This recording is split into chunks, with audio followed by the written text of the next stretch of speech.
Good afternoon, everybody, and hello. I'm so happy that you're here with us today. If you're here in real time, it's Halloween, and we've got a great topic for you that's not at all scary.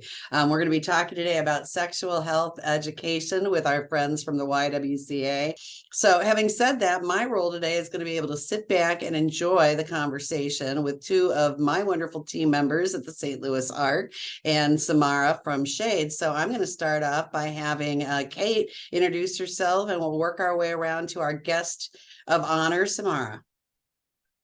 Hi everyone, I'm Kate Carr. I'm one of the family navigators here at the St. Louis Arc. Hi, everyone. I'm Hannah Satterwhite. I'm also a family at the St. Louis Arc. Hello, I am Samara, and I am a SHADE program specialist at the YWCA. And for those that don't know, SHADE stands for Sexual Health and Disability Education. So I'm going to start off with just a couple basic questions so that folks can get an idea of what SHADE is and what the program entails. So could you give us a little overview of what the curriculum is and who it's designed for? Yeah, so we use the Elevatus curriculum. There's a lot of information about it on their website if folks do want to do some of their own research and look into it. We offer both group and individual sessions. So we can see folks in groups typically from 3 to 8 participants or one-on-one, depending on folks' needs. When we see folks in a group, typically we'll go through our whole curriculum. Right now, it's an average of like 12 to 13 sessions. But we do try to take into account the needs of the folks in the room. Typically, that means it's more likely that we would add more sessions and slow down the pace than it is that we would shorten it, but that has happened too. And we cover topics. The first half of our curriculum, we really focus on like mental and emotional health and healthy relationship skills. So we'll talk about a bunch of different feelings, how to like cope with them. We talk about different coping skills, how to communicate your feelings and ask for what you might need. We talk about public and private and different boundaries, depending on if you're in public or private. We talk about public and private information, conversations, stuff like that, actions, behaviors. We talk about a bunch of different relationship types. I focus on like 7 main relationship types. So ranging from, family, friends, romantic relationships, coworkers, like bosses, supervisors, helping professionals, strangers, like the whole range of relationships. And we talk about how the boundaries might look different depending on a relationship type. We'll talk about like good touch, bad touch, red and green flags. We can do a deep dive into friendship, how to make friends, sign of a healthy relationship, how to deal with conflict in friends. We talk about dating, how to meet people, how to ask someone out on a date, different conversation topics on a date, red and green flags in dating. We do talk about like abuse prevention because we do know that folks with disabilities do experience a higher prevalence of relational violence. So we do have an emphasis on abuse prevention, but I also really try to focus on building healthy relationship skills so that my students can go out and build healthy relationships. And then the second half of the curriculum really focuses on like the sexual health side of things. So we talk about body parts, the like medically, scientifically accurate names for body parts, what they do. We talk about the like different body parts that might be involved in sex and the different risk levels for sexually transmitted infections, STIs, and for pregnancy. We also talk about like how those things happen. And we talk about safer sex, so how to reduce the risks of those things happening. So teaching about, birth control, contraceptives, barrier methods. And we talk about sexual decision making. So how to know if you are ready to have sex, how to know the difference between wanting to have sex and being ready, and some different questions to ask yourself or like reflections, introspection to do if someone is considering having sex. And so that's like the main topics that we cover. There is a lot within each of those. And again, depending on the needs of folks in the classroom, we can also expand outside of that or emphasize one topic more than others, etc. Thank you so much for sharing that. I think that's really helpful to get an overview of what folks typically learn about and discuss in class. So I think people would be curious who exactly this program is designed for, age, region, etc. Who can you work with in Shade? Yeah, so this is like completely grant funded program. So it is free to folks that are eligible. Our eligibility requirements that are set by our grant funders, we can work with folks ages 9 and up. So we can work with folks pretty young. I have taught folks about like puberty when they first started going through it. Residents of St. Louis County, that tends to be the biggest kicker, is that folks need to be a resident of St. Louis County to be eligible. And then there are really a number of diagnoses that we can work with. Really, it's just an intellectual or developmental disability that is documented to affect 2 or more areas of their life, which tends to be the, eligibility requirements for a lot of services. And does this program have a cost? It does not. Again, it is free to folks that are eligible.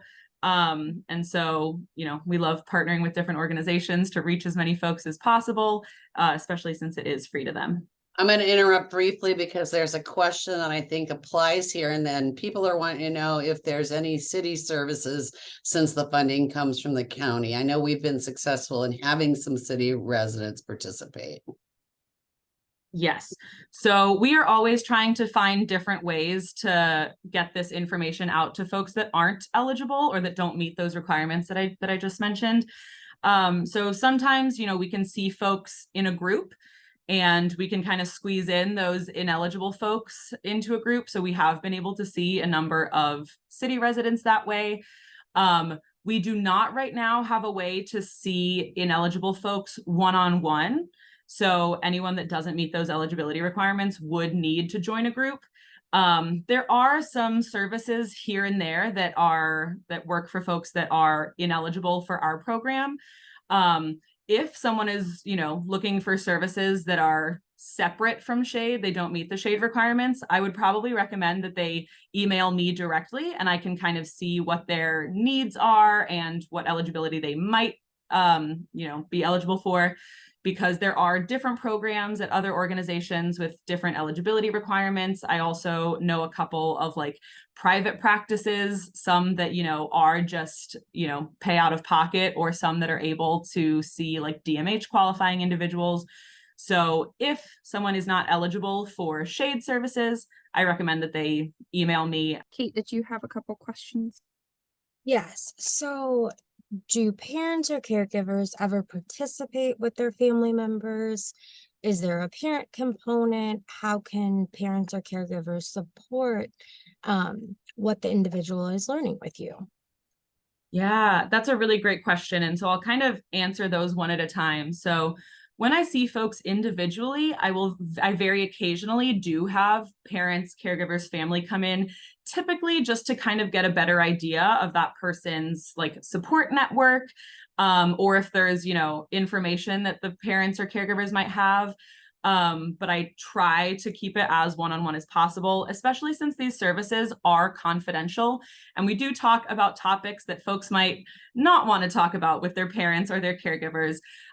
So then in a group setting, especially since it's confidential and there's other people in that group, we don't allow parents or caregivers to join in. That would, break confidentiality for those other students.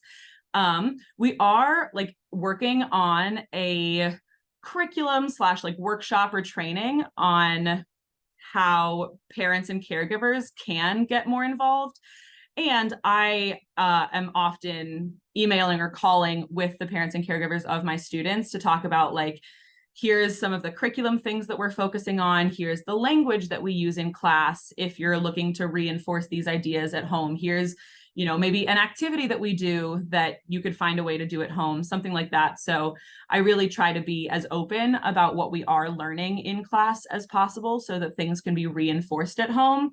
But there is that boundary of not actually attending the actual class for confidentiality. And I just find that students are much more open to sharing and learning when, their parent or caregiver is not in the room with them. You were kind of talking about some of the topics that you cover. Do you discuss skills needed for dating or teach skills about dating, online dating, etc.? Yes. So we do talk about online safety in a number of different ways, whether it's meeting friends, dating, or if it's just like what you're posting to your social media. We do talk about online safety a number of different times, actually, when we talk about public and private. We talk about, online privacy and how that can be kind of a tricky thing. And then when I talk about friendship and dating, how to meet people, how to get to know people, I'll also talk about online safety, things like that. We work on a lot of communication skills. So like one that I can think of off the top of my head is when we talk about feelings, we'll talk about I feel statements as a specific tool for how to express what you're feeling. And it's a specific structure of I feel this feeling because of this situation, and I might need whatever the coping skill or the need is there. And so that's just one example of like a tangible skill that we work on in Shade. And there's a number of others. We talk about conversation skills. So I've been having a lot of conversations with my students recently about how to ask folks questions if you know you have a similar interest. Like if you meet someone because you join a choir, you both have choir in common. So you can ask them questions about, how long have you been singing for, and stuff like that. So we also work on conversation skills, that sort of thing, how to respect boundaries. We talk about how to set boundaries and practice that skill as well. So we do try to learn as many like tangible skills that they can actually apply as much as possible. There was a question in the chat about how the classes are grouped. If you are running a group, do you try and group classes by age, or, how else would you organize a group to make sure people are kind of learning similar material? Yeah, great question. So it really depends on how the group came together. So a lot of the students that I do see, they are already in a group, whether it's I'm going to a school or I'm going to a work site. That's how the group is formed. They have that school or work site in common. Oftentimes that does mean that they'll be of a similar age, maybe of a similar ability level. When it comes to groups at the ARC, we tend to group by age, especially because we'll adjust the curriculum a little bit depending on folks' age and their need. So the main thing we try to group by is age. If in grouping by age, we do see that there's a really big difference in needs and one that is difficult to address with those folks all in the room, then we might try to split it up further. Or sometimes, depending on a person's needs, they might just be better suited for individual services. So we do take that into account as well. But I'd say our biggest grouping factor is age. If someone in class were to report something to you, such as abuse, how would you handle that if you heard of something like that? Yeah, so a part of my job, I am a mandated reporter. For anyone that doesn't know what that means if anyone tells me about, child abuse, elder abuse, really anyone that is unable to seek out services on their own, I am required to report that. So that's not always the case if someone says something in class. Luckily, if it's an ARC group, it would typically be myself and another ARC staff member present in the group. So we would probably, handle that in a collaborative way, figure out, does this person need services? I think what prompted the disclosure in the first place is important. In that moment, does that person feel safe and comfortable? I think that's the number one thing, making sure that whatever prompted the disclosure is addressed. If it is a mandated reporting situation, I always do my best to let that person know. And I give that spiel at the beginning of our first session anyway, like what is confidentiality, what is mandated reporting.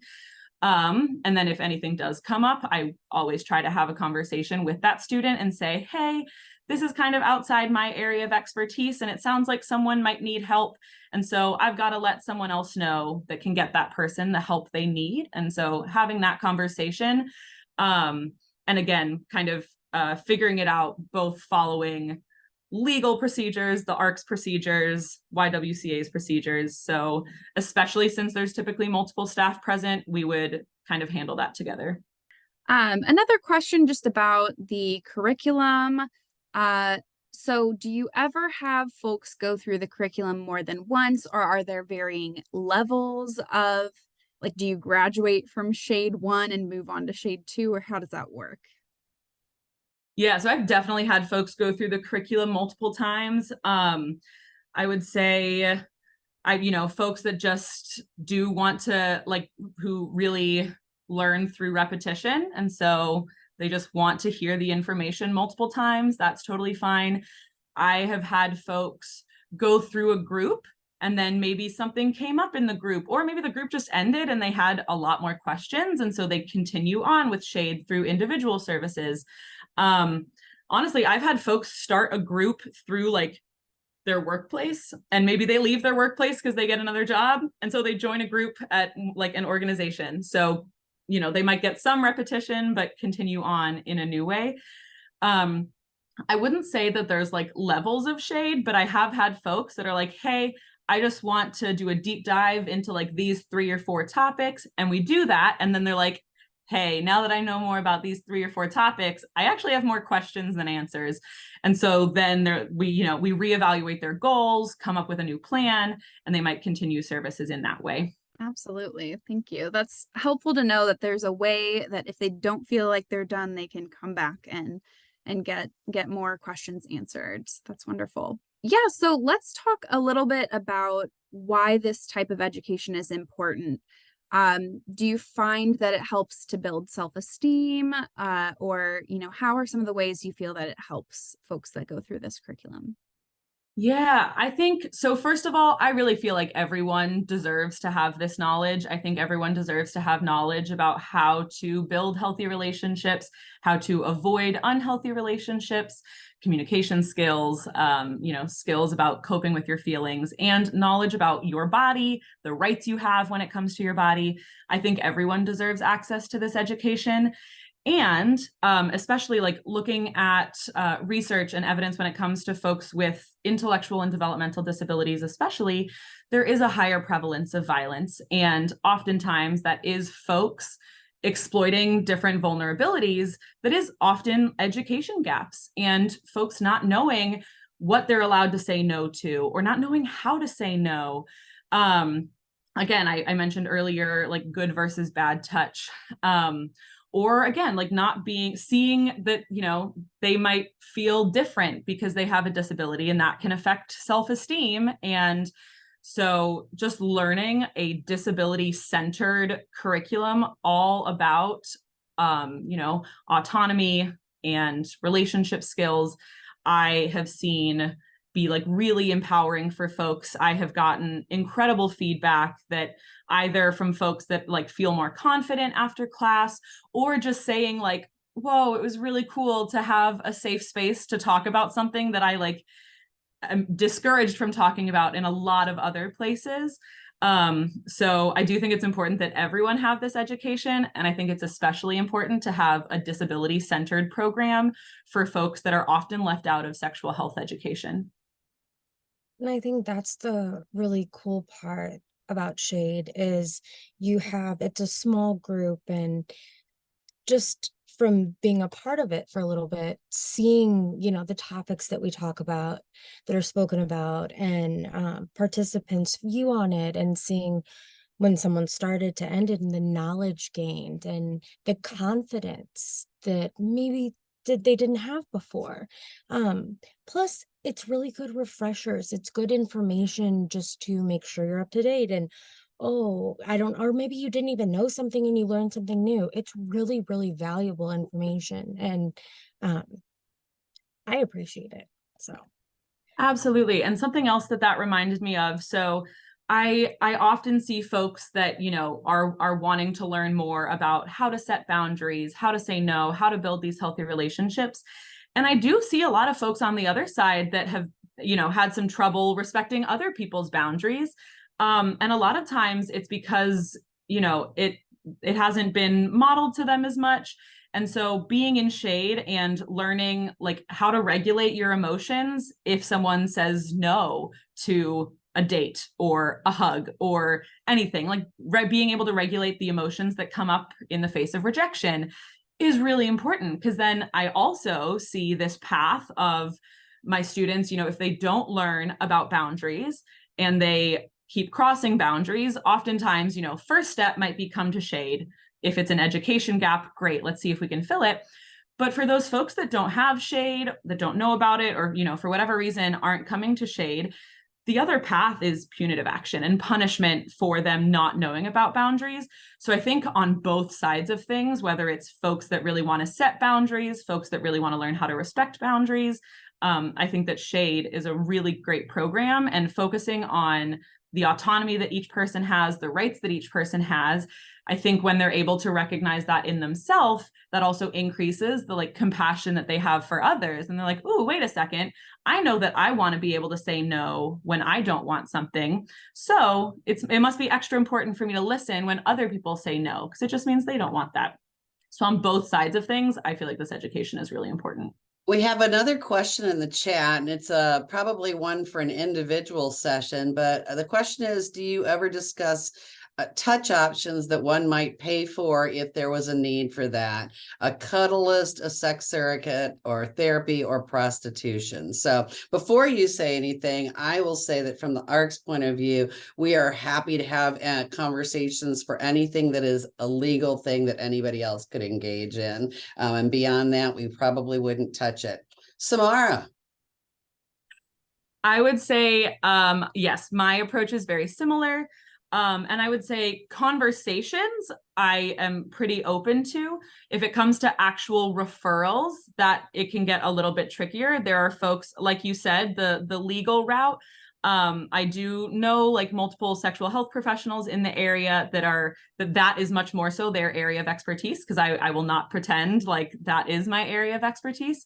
And so when it comes to the legal routes of dealing with anything feeling touch starved or anything like that, absolutely open to conversations. And I do know of some referrals for folks whom that is more their area of expertise. Great. Yeah, I think it's really important that everybody feel that comfort of touch, and it can be difficult for people that struggle with relationships. I just want to chime in one more time, and then I'm going to go away again, just to say that you mentioned sex therapists and sex experts in our area. We're very fortunate that we have a number of people that are AASECT certified to deliver this kind of resource, and that specialize in working with disability. So that's another area where a family navigator could certainly lead you in the right direction to get some more specialized assistance. And for folks that don't know, AASECT is the American Association of Sex Educators, Counselors, and Therapists. And it is, I think it's the largest certification body for sexuality professionals in the US. And like Sharon said, we do have a number of incredible AASECT certified folks. Luckily, it's also a pretty tight-knit community. So I've been really recently connecting with a lot of those folks in the area, and they are more than happy to get connected with all of my students and clients. Absolutely. And some of the questions that came up were reminding me, you mentioned that there are individual sessions and there are group sessions. What would you say the benefit of either of those would be for what folks are specifically looking for? Which one should they choose if they're trying to choose one option? Great question. Right now, I would say the biggest benefit to a group is that it's quicker for folks to get in. The wait list for our individuals is just a little bit slower than for groups. Some other logistics things is if someone is ineligible, they would only be able to join a group. I would say individuals might be a good choice for someone that feels uncomfortable, really uncomfortable talking about these topics in a group setting. Oftentimes that will be someone that has experienced or seen a lot of violence. And so, they are worried about anxiety or any trauma responses coming up in class. And so they would just rather handle that on a one-on-one. Or someone that has if someone has really high support needs that I am not able to support if there's a number of other folks in the class. Now, that being said, Elevatus, which I think I mentioned is the curriculum that we use, did just come out with a high supports needs curriculum specifically.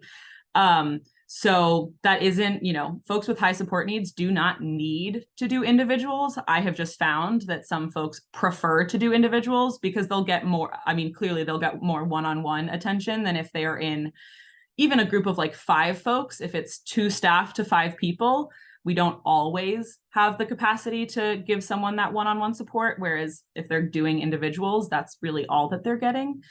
If someone, I've had folks continue on individuals after they've finished a group because they just had like 2 or 3 questions that they wanted answered that they wanted to elaborate on in the group. So when we have, opportunities to do that and just be able to more robustly answer questions in sessions, we'll do that as well. Some of the benefits to a group, I think there's more opportunity to practice a lot of these skills. So we'll do like role-playing activities, or we'll practice communicating. I've even had groups where conflict comes up between students and we're able to like use in the moment some of the conflict skills that we've talked about, or even just communication skills. It doesn't even need to get to the point of conflict. When we're in a group, it's easier to practice the skills that we are talking about. Individually, yes, we still do role play activities, but they're often, they're only learning with me. And so it becomes easier to attribute whatever rule or like lesson that we're learning to just me. Whereas in the group where you've got multiple different types of relationships, it's a bit easier to like generalize the rules that we're learning or the lessons that we're learning. I also just want to acknowledge and also it's a question, but also a comment, because I've been in some of these classes with you, but you and the staff at YWCA do a great job of incorporating adapting materials for individuals' learning styles, even in a group setting. It's really nice that you can feel supported despite, or, depending on your different needs as far as learning and understanding the material. So it's really, we recommend it to anyone. Oh, and there are a couple more questions about specifics. So we should probably end with talking about all these logistics and specific questions about times, dates, etc. So what happens if they're a St. Louis ARC family interested in learning more information, getting involved, knowing if there's a wait list, what times, the day is it offered? How do we contact, who do we contact? What are the steps? Yeah, so I would say if you are looking for individual services, you can reach out to me directly. There is a wait list for individuals right now. I'm probably not starting with anyone new. I'm like working my way through my wait list. So February is around when I would be able to start seeing new individuals. As for groups, I'd say the easiest way for ARC families to get involved is Hannah, Kate, and I are, constantly talking about and planning our next SHADE sessions. And I believe both of them have lists of interested families, so that once we do have like scheduling more figured out, they can just send emails out. So if you're interested in joining one of those groups, you can reach out to either Hannah or Kate. Typically, these classes are going to fall somewhere Monday through Friday, like 9 to 5. There are the occasional sessions offered after that. I don't believe we've done any like after hours sessions at the ARC yet. If the Monday through Friday 9 to 5 like does not work for someone, they can also reach out to me directly and I can get them connected with some after hours classes that I teach, or we can see if there's any other way to fit them into the schedule. You guys, what a wonderful session. Thank you so much. I learned a few things, and I'm going to just say, families, I often see us struggling to fill our classes. So we are going to get some classes set up. We definitely want you to take advantage of these services. This is an effort that came together through a coalition of St. Louis organizations that all wanted to be sure that people with disabilities had education that they needed to be safe and also to really feel good about their relationships with people. And I'm so happy that it continues on. Samara, thank you so much. And Hannah and Kate, thanks for leading the conversation today. And in the meantime, stay safe out there, try not to freeze to death, and we'll see you soon. Bye.